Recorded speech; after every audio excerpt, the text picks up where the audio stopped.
Então, prosseguindo, nós vamos falar então desses mundos, desse laboratório interior, e dentro desse laboratório ele tem algumas matrizes energéticas que estão sendo percebidas por muitos videntes, muitas pessoas têm registrado e constituído esse nosso corpo de luz e utilizam várias bases para isso, por exemplo, os octaedros, essa base piramidal na qual estaríamos assentados, né? Há um diálogo muito estreito dessa nova cartografia energética que está sendo efetivada com essa parte em nós. Eu estou pegando aqui bem na região do timo e quase alcançando essa região também do laríngeo. Então forma-se aqui nessa região. É nessa região. Eu não vou marcar uma região. Não vou marcar uma região diferentemente dos outros pontos energéticos que estávamos trabalhando. Como semana que vem vamos falar dos mundos, do mundo como expressão, e vamos falar do laríngeo.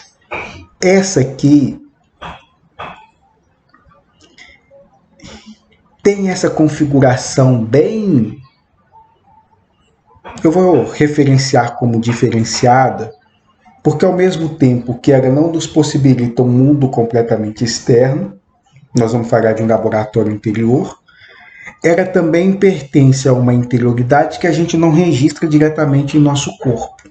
Está aqui, mas muito mais num corpo energético, quase num duplo, do que necessariamente aqui em mim fisicamente, como a gente viu nessas relações com os chakras. Esse centro energético, eu o visualizo, mas eu não o demarco. Está aqui. Esse laboratório interior parece ser um processo de integração de diversos movimentos desses centros que vão nos dando esse laboratório. E é esse laboratório muito a Saint-Germain, muito de que eles chamam de quinta raça, muito do que o povo chama de nova era, que estamos a remexer, a remodelar, a reconstruir. Então vamos ver como consigo explorar, dialogar, falar, comentar, trazer um pouco disso aqui, né, sobre esse laboratório interior. Primeiro, já a nossa dificuldade é onde ele se localiza, né? E como eu o acesso. Como eu acesso o meu laboratório interior. Como eu localizo esse laboratório interior em mim. E aqui já marca um movimento muito bonito, que é esse de transição da era de peixes para a era de aquário, que se dá mediante o acesso em mim, passa com as chaves a relação com o outro. Eu acesso isso em mim, por vezes, a partir desses padrões projetivos que temos. Então, tudo nosso que ficou dentro de uma dualidade espelhada, macho e fêmea, certo e errado, bom e mal, homem e mulher, natureza e cultura. Os laboratórios interiores que estão todos em efervescência, está encarnado no século XX, no século XXI, é realizar esse trabalho interno, nosso conosco, em prol e em consonância com a humanidade. Então é muito desse espelhamento que vai sendo feito, mas que não me possibilita grandes projeções. Sou eu me vendo espelhado como outro, mas me reconhecendo nesse outro como eu. Eu adoro quando eu entro nessas complexidades filosóficas. Vamos tentar simplificar isso. Durante muito tempo, vamos dizer que esse laboratório ficou desativado. Então, o que acontece em mim, eu jogo para fora. Eu vejo no outro. A responsabilidade é sua. Com a ativação do laboratório, há um fogo que acende, uma labareda que se dá, uma transmutação que se efetiva, na qual eu vou me integrando com cada um desses elementos que lá fora achavam que eram outros. É a mexida do caldeirão que aqui nós estamos percebendo e chamando como esse laboratório interior. O laboratório interior lida com desavenças, desafetos, desassossegos, todos que muitos de nós jogou para debaixo do tapete ou deixou em banho-maria por diversas vidas, por diversos momentos e que agora nos chama. Olha aqui, vivencia isso aqui. E os parceiros, as parceiras que vão aparecendo conosco ao longo do caminho, vão nos auxiliando nesse processo de reconhecimento, de reflexão, de reestruturação e de integração. A integração parece ser o carro-chefe e o ponto forte desse laboratório. E como eu me integro. E a gente já falou dos medos, dos pavores, que esse sentimento de dissolução e de dissolução desse ego tem, de se perder. Falamos também de todo um processo de afirmação desse ter e desse ego para que ele tenha condições e forças de se integrar, de se entregar e de se perder. Sem uma afirmação, isso não seria possível. E agora nós estamos falando desse momento de integração mesmo, de fusão interna dessas nossas sombras na perspectiva junguiana, com essa nossa esfera mais luminosa dentro dessa mesma estrutura, mas não enquanto um ego ou um ser ou um si mesmo transcendente fora dessa corporeidade, dessa materialidade. Essas integrações estão sendo buscadas nesse viver, nesse agora, nesse momento. E isso, como a gente está vendo, produzindo ou auxiliando na produção de caminhos e sendas muito bonitas, de caminhos e sendas muito dolorosas, de caminhos e sendas muito perturbadas e perturbadoras.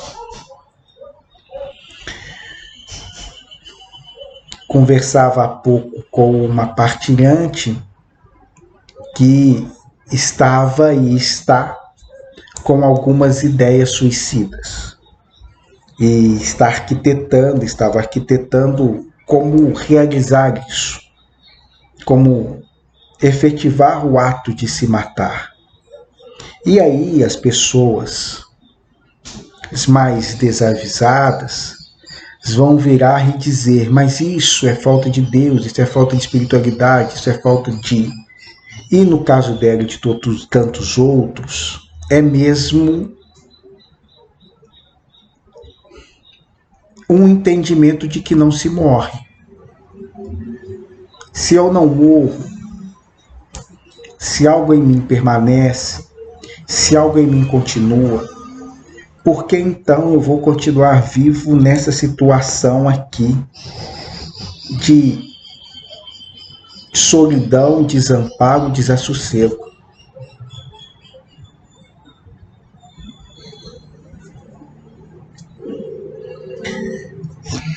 Estas questões que talvez perturbem em outras perspectivas, na filosófica, a gente a abraça, né? A abraça, a acolhe, anina, porque o lidar com a morte é o princípio do processo filosófico.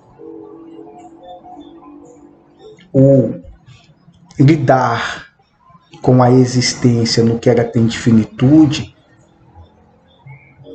é a ideia central do processo do filosofar.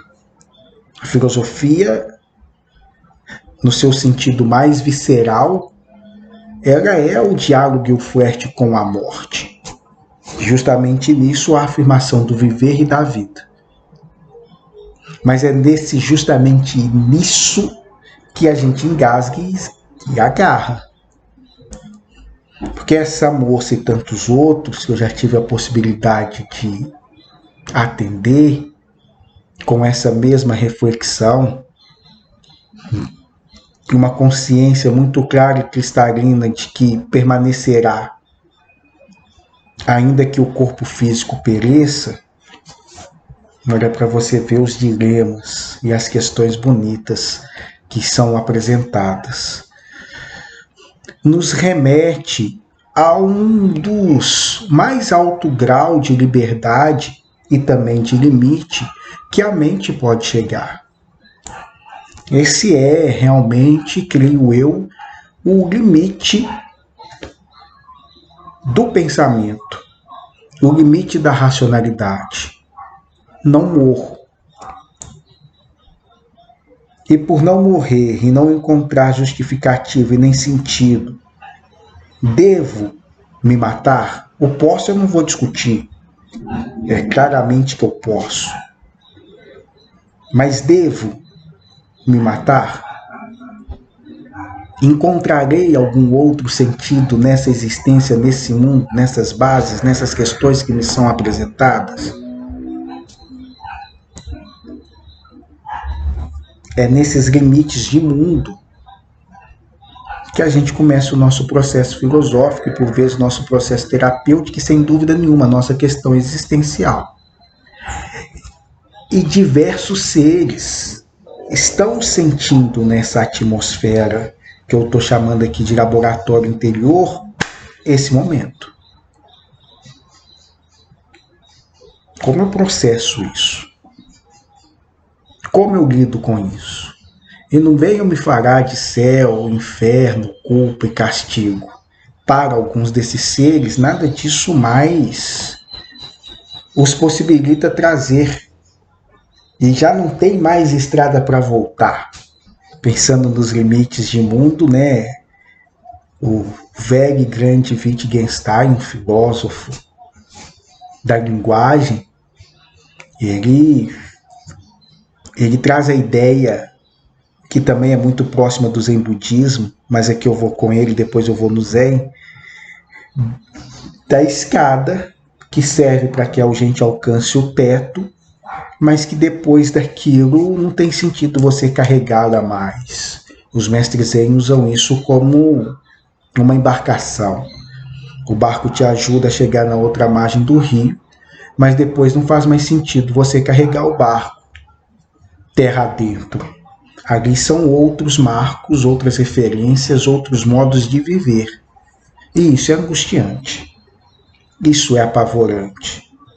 Isso, na perspectiva racional, é a morte. E a morte aqui compreendida nesse limite que a razão nos impõe, o corpo. Eu só acesso esse sofrimento, eu só acesso essa reflexão, eu só acesso essa dor me matando.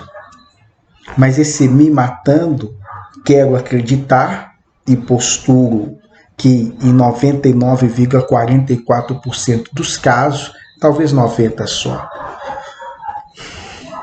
não se refere ao corpo físico e sim a esses essas transformações simbólicas que o laboratório interior ajuda a gente a processar.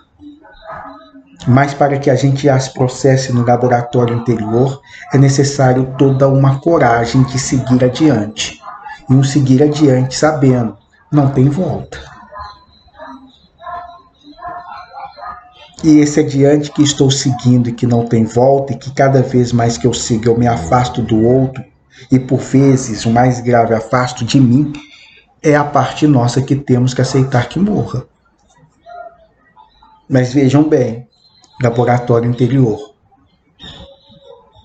processo de transmutação, processo de transformação que a gente está dizendo, tem partes nossas que não tem como habitar, viver em mundos diferentes, em mundos novos, em mundos nos quais nós estamos construindo, embora a gente não perceba.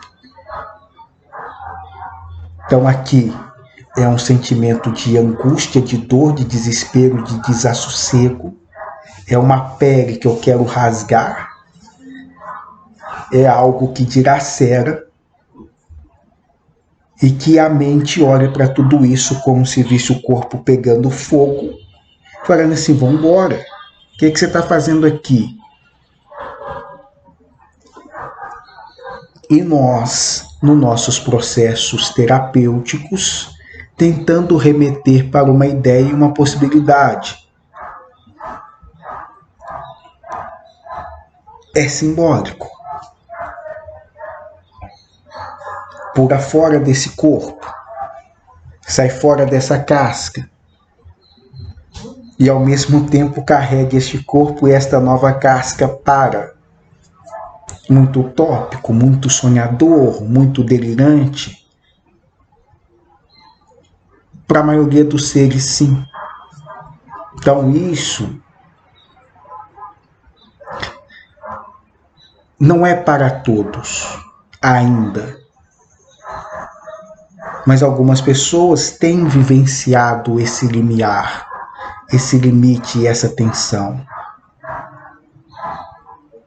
E é junto a elas e com elas que talvez essas reflexões ou essas pontuações possam auxiliar. Possam. Agora, Fábio, o posso. Pode auxiliar.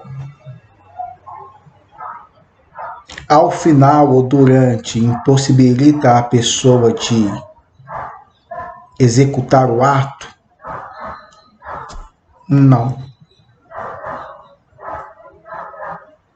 Não.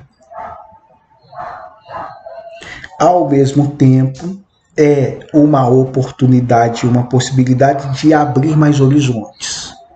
Horizontes e mundos nesse aspecto dos internos que temos que nos visitar, temos que duelar com esses nossos fantasmas, esses nossos aporos, essas nossas angústias, essas nossas dores, esses nossos desassossegos. E aí brinca o povo aqui dizendo bem-vindo ao mundo dos artistas. Bem-vindo ao mundo daqueles que sentem as incompletudes da existência. Fora, muitas vezes não vai fazer sentido. Acordar, levantar, trabalhar, fora, nem sempre vai fazer sentido. Dentro, algumas vezes também não vai fazer absolutamente sentido, ou menos sentido ainda. Então é justamente nesse encontro, em filosofia clínica a gente usa o termo interseção, né? Mas aqui é mais do que uma interseção, porque eu estou usando a ideia mesmo de unificação e integração desse interno com esse externo, co-criando alguma outra coisa, que não sei qual é. Mas essa outra coisa co-criada, na qual eu não sei qual é, não aceita algumas partes fragmentadas, dispersas, isoladas e largadas. Não, é todo mundo junto de mão dada. E nesse todo mundo junto de mão dadas, nesse reconhecimento, uma parte ou várias partes se integram e outras vivenciam esse processo metabólico, metafísico, transformador e transmutador do fogo. Vão ser cozidos, temperados, juntos, possibilitando um algo novo.